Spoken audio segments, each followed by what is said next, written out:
And finally, I would like to give you an opportunity to share any words of advice or wisdom on how to achieve contentment in this life, and peace and purpose, contentment in this life. You see, most people, when they think about peace and contentment, they think about what they want to do for themselves. Okay. Self-centered. So it's kind of it's a selfish thing. And that's okay, because you know what? According to Muslim creed, human beings were introduced to the Lord before they even got here, like we mentioned before. But now when they come to this earth, they're no longer in His direct company.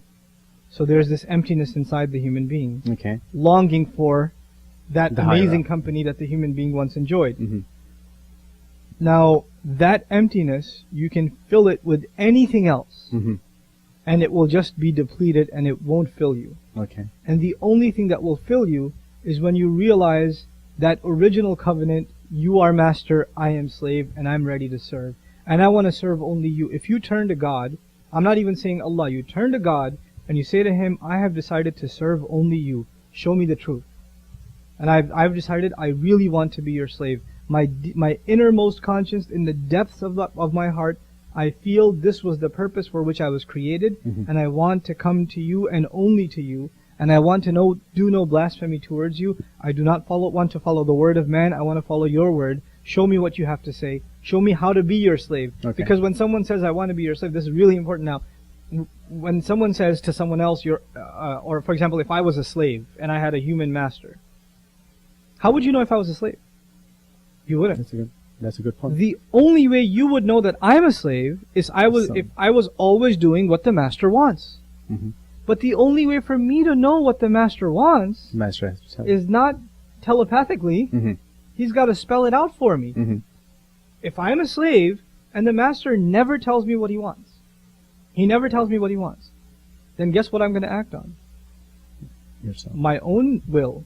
And if I'm acting on my own will, I'm no longer a slave. I'm free. The only difference between a free person and a slave is a free person Submission acts of on their will. own will, Yes. and a slave acts on the will of the master. So if you've decided you're going to be a slave to God, you're going to be His slave, then it's necessary that you ask Him, well, tell me how to be your slave. The Qur'an's phrase for that is, Ihdina sirat al-mustaqim. Guide us. Guide us to the straight path. Tell me what to do. I don't know what to do. I don't know how to make you happy. Right. I don't know what you want me to do, what you don't want me to do, how you want me to live, how you not want me to live. You know, I know none of these things. So I beg you to guide me. And if that question has come into your heart, then read the translation, even the most shallow translation of the first surah. I'm not going to say chapter, even though that's what most books say. It's the first unit, if you will, or the first surah of the Quran. Just read it even in translation. You'll find what your inner conscience has been thinking outlined right there. Okay. Outlined right there. Briefly.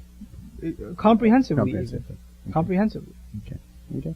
Well, very well. I mean, so far we have touched upon the purpose of life, the existence, the social justices, and being a slave, the difference between being a slave to a master who is our creator versus being a slave to another person, XYZ, and your opinions, how one can be content. And I think this would help our viewer to understand and differentiate, if I would say, the differences between this religion versus another religion or versus no religion at all. And I appreciate your time and effort in this matter, and thank you very much for having you here. I appreciate the invitation. I hope this is of benefit to the audience. Thank you. Are you satisfied with letting others misrepresent Islam? No, we must do something. Support 877 Why Islam project. They have put billboards in over 40 cities, hundreds of subway and bus ads. 877 Why Islam airs radio advertisements in major cities and recently launched TV commercials on local Fox, CNN and CBS channels. Send your donations today